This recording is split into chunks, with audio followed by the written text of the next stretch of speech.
Yesterday, December 7th, 1941, a date which will live in infamy.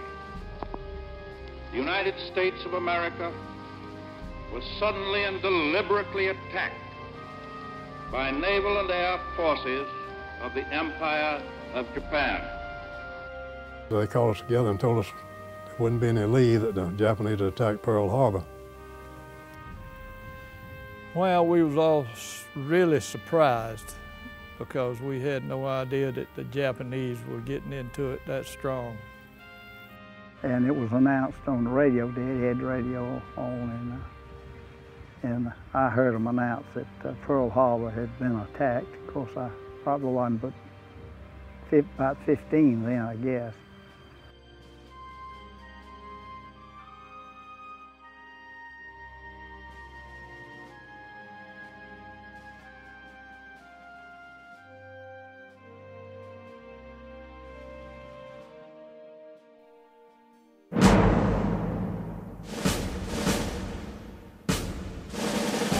I got drafted was I was going to volunteer for the Navy with a good buddy of mine. He was what was a day's difference in our age.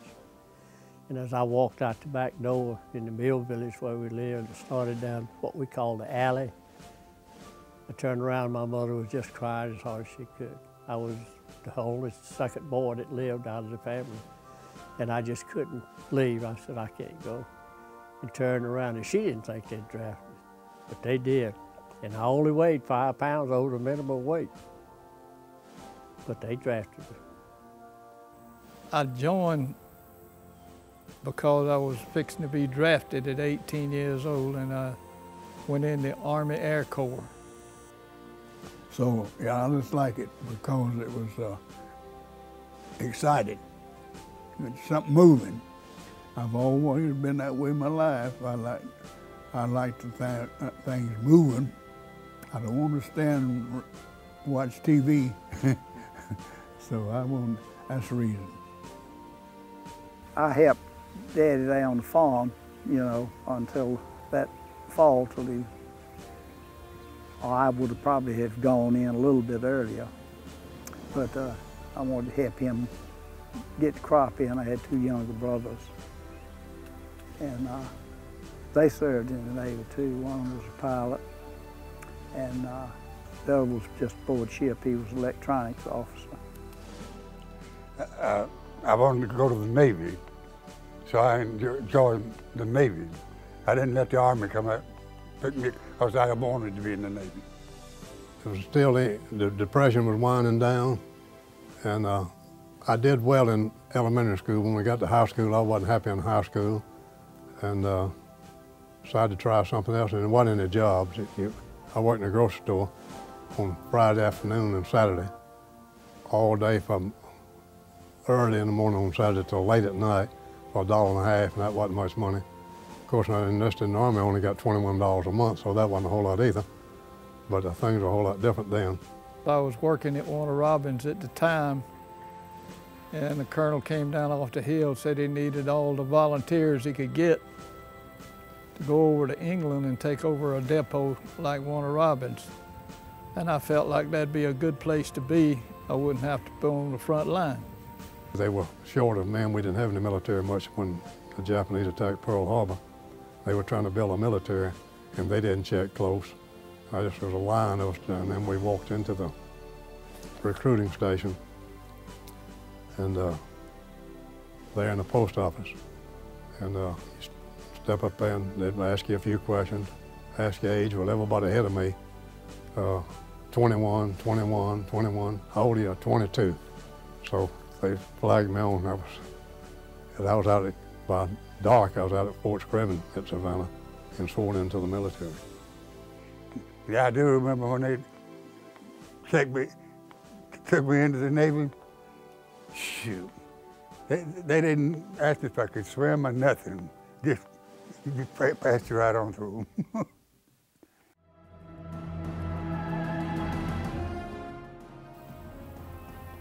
We went from New York to Glasgow, Scotland, where we unloaded off the ship to go on down into England.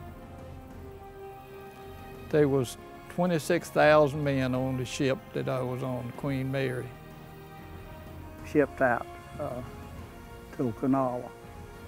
We went to Pearl Harbor, and from Pearl Harbor, Guam, I think we went by Guam, I believe it was, and Weetok, another one of the islands. We went on MV Ericsson, which was, I understand, a Swedish line, and they rented, conscripted, or whatever they did, had to get these boats, and it was built to carry 1,500 people. There was 3,000 of us on there going overseas. Up to New York and got on the ship to go over to England, and that's where we left. And I was picked for KP again, but I'm glad I did, because when we pulled out of the harbor, me and several other guys and I were standing there in the doorway, and we could see the Statue of Liberty as we pulled out of the harbor. That was quite a sight that I won't forget.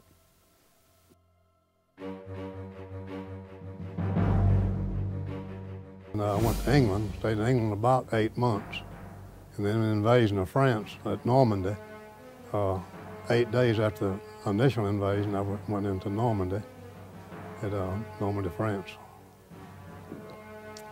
And then, of course, from there I went all over France, Belgium, Holland, and then across Germany, until we linked up with the Russians over at the Elbe River on the east side of Germany. We landed and got over in the area of England, and then I had to take a detachment of guys and go to Manchester, England, to pick up some Jeeps and stuff like that. Of course, we forgot that they drove on the left side of the road, and I had two of my guys that run off the road because they saw the guys coming at them, and they thought they was on the wrong side of the road. But fortunately, nobody got hurt. We got back and got all our equipment together and got some little training over there, and then we got on the ship to head over to France. We landed over in France after D-Day, several months after that.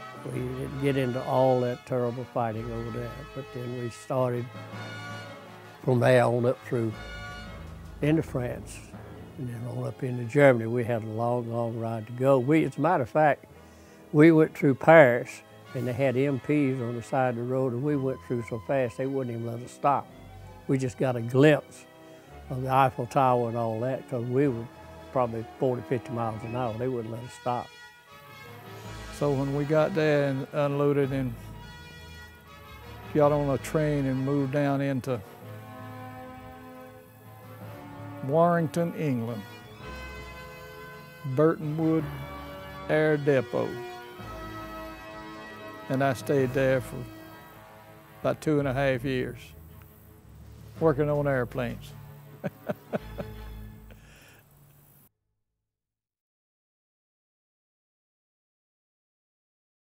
I was known as a fire direction sergeant. We directed fire for the 105 howitzers into the artillery, into a certain area, that it was the coordinates that they gave us, and we figured out the angle of the 105 to put it at, to shoot the shells, to try to hit the target.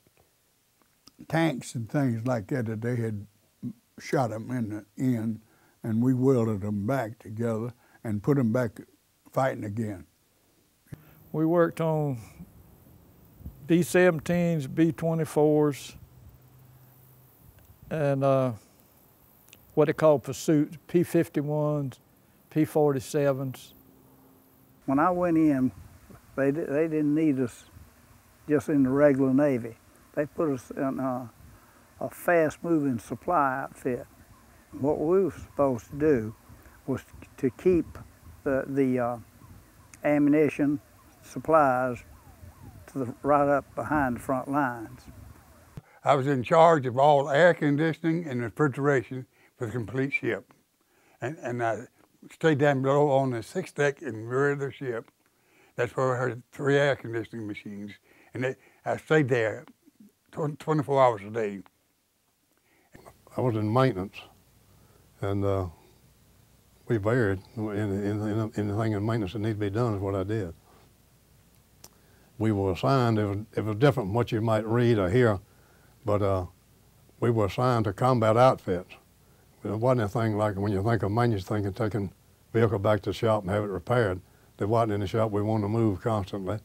Everything was outside. So we stayed with the combat crew. And we had to change engine. We did alongside the road and under fire.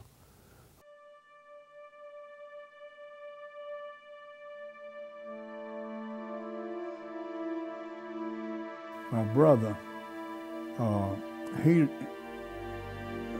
they shot the boat he was in, and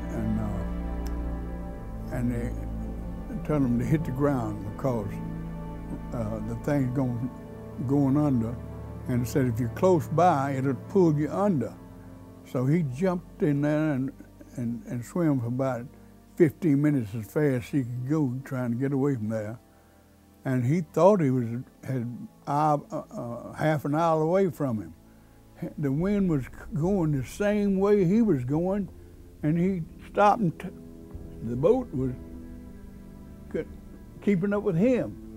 And so he had to pull all the way around to the end to get out of the other end, and then let it drift off on the way it went under the ground. If he'd have stayed there, it would have pulled him all under. B-17 bomber had been shot up bad, and they were bringing it back into our base. But there was what they call a belly gunner. He had got trapped. They had shot it where he couldn't get out. They couldn't get the landing gear down, so they told us the only way they could land would be to kill him. And we stood out and watched it. That was a horrible thing. The first night we got there, we didn't get there enough to disembark. And we spent the night on the ship, and we had an air raid the first night. They'd send B-29s over to Japan and bum it. And when it would come back, sometimes they would send 1 or 2 planes behind it, so our radar couldn't pick them up for picking up of the bombers. And one did get through, and it flew into the side of an aircraft carrier. I flew into one and killed a few of our boys. But about every one of those ships there opened fire on him. But it was there on Okinawa, you have about 3 or 4 miles of straight, flat land, and then you got these little mountains. And he came over that mountain and dropped right in there, you know, and they just didn't have time to hit him, you know, before he flew into the ship.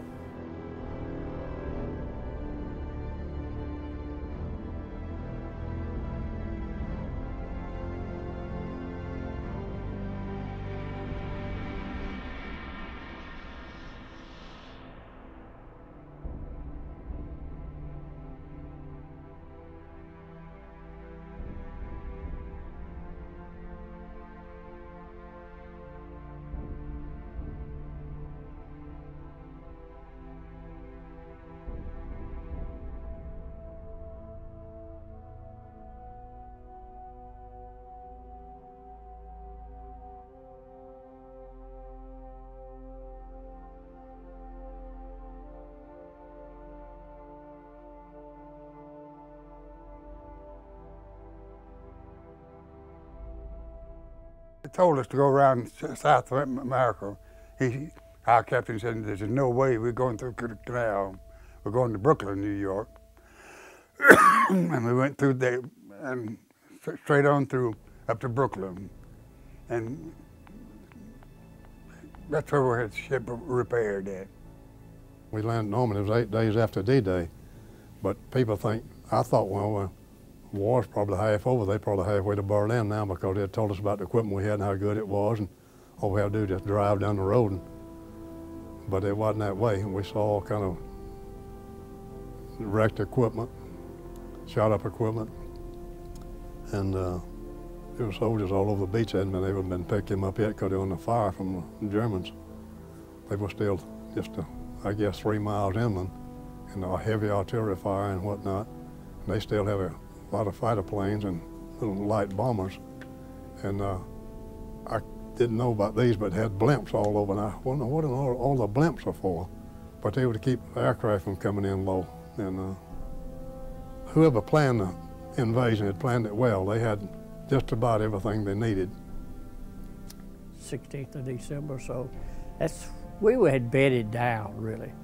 That was supposed to be a quiet section, but it wasn't quiet long. That's when the Germans broke through.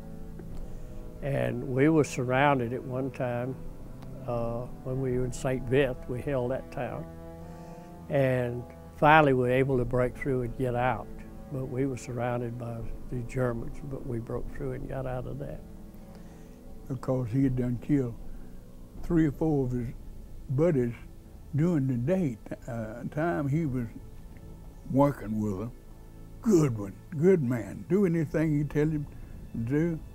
But at night, about 12, 1 o'clock, he'd get up and shoot one of them and then come back in while he was asleep. And they finally caught him. I had a friend that I went to high school with, got killed not far from Okinawa. He was in a small patrol boat of some type, and kamikaze flew in the side of that boat, and he got burned real bad, lived 2 or 3 days, died. Boy's name was Burville Green, but he was a real fine Christian boy, you know, and that really got to me. And they got too far out there, and the plane took off, and they flew right to the right of the ship and splashed right into the water. I got a good story about a P-40, the 47. When we were in Germany, we had to go out every 7 days and run these airplanes up to keep them in temporary storage, they called it. They serviced the airplane up early in the morning, filled it full of fuel. I went out in the afternoon and it unheated during the heat of the day. Going to run it up, and I got in it, cranked it up, and looked out, and the fire guard out there was doing this to cut the engine. Well, I cut the engine. I had no idea what was going on. The engine backfired, but fuel was leaking out under the airplane. And when it backfired, it caught all that fuel on fire. It started coming up. Well, I jumped off, had a time getting the canopy back open, and ran and jumped off the end of the wing. I had a big ride up in Stars and Stripes about burning up Miss Gibby, because it burned the airplane up. But I was fortunate that I got out.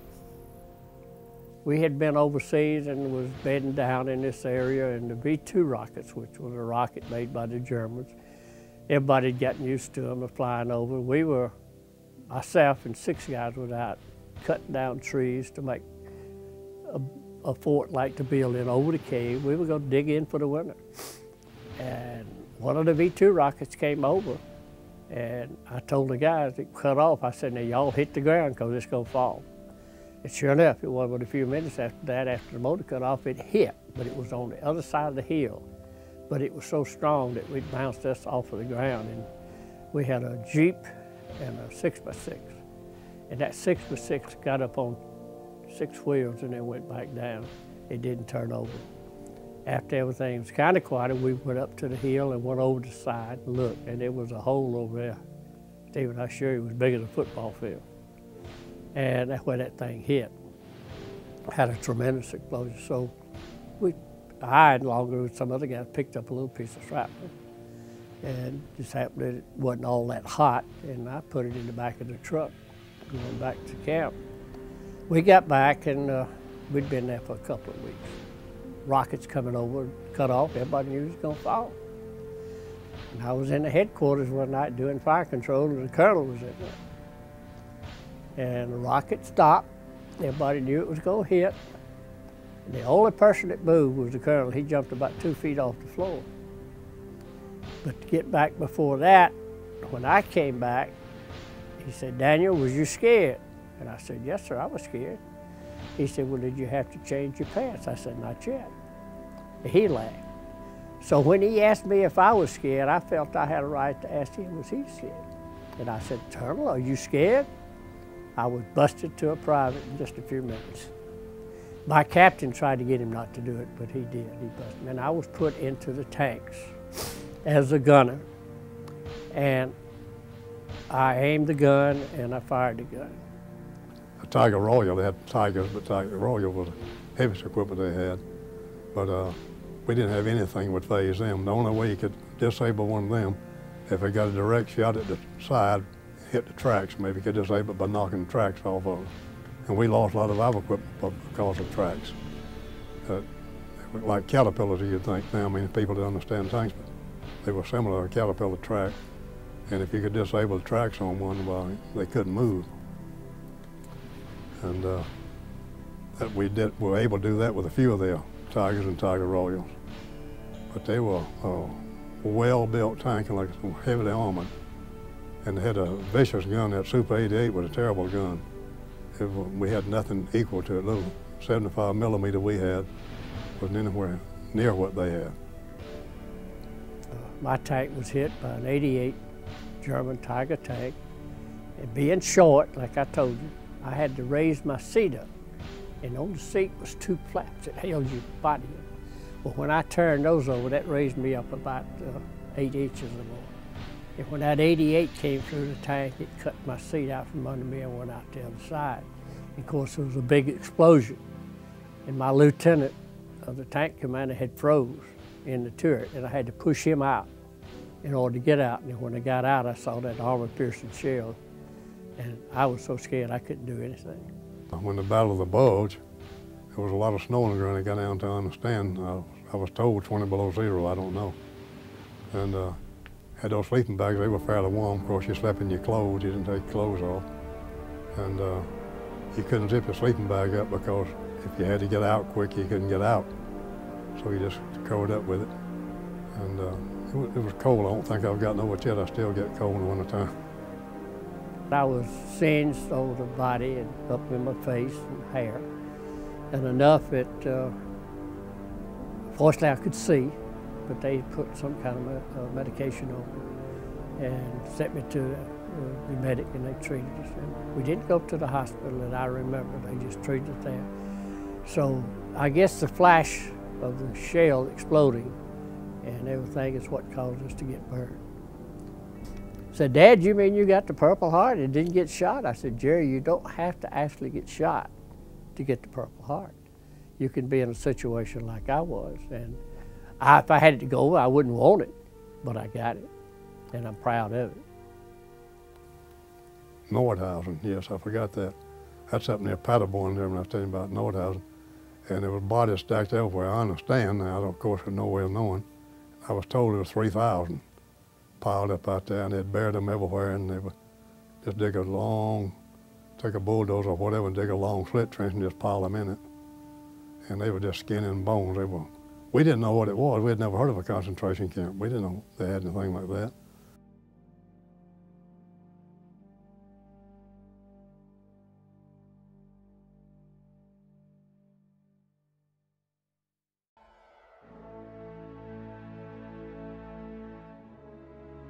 You know, when we came home, you know, we had been over there on land base and we hadn't been aboard ship. And we came back to Treasure Island where we left there in San Francisco. And then as soon as we caught the train to Jacksonville, Florida, and I was discharged in Jacksonville. So they didn't give us all the credit that we really should have gotten, I felt like, but I didn't care. I was home, you know, and that was the main thing. It didn't take us so long to come back. I think we were about 12 days coming back from France back to the United States. And I was sent from there back down to Fort Gordon, Georgia, and discharged at Fort Gordon. When I got back home, then we found out that the war had ended with Pearl Harbor, Japan. So we were told to report, as I say, out to Camp Campbell, Kentucky. Well, I got my papers and went on out there. And by the time I got to Camp Campbell, Kentucky, the outfit had broken up. So they gave us our mustering out pay, as they called it, traveling pay. And I hitchhiked from Texas all the way into Birmingham, Alabama. I'd like to never got out of Birmingham, Alabama, but I did. And then I got out and went on up to Atlanta and was gonna ride the bus from Atlanta to Thomaston. After the war was over, I was transferred up into Germany. Stayed up there about 6 months before I could get enough points to come home. I'm just proud to have three of us at one time. My mother saw us all go, and all of us come back. So that's about the end of it. That's it.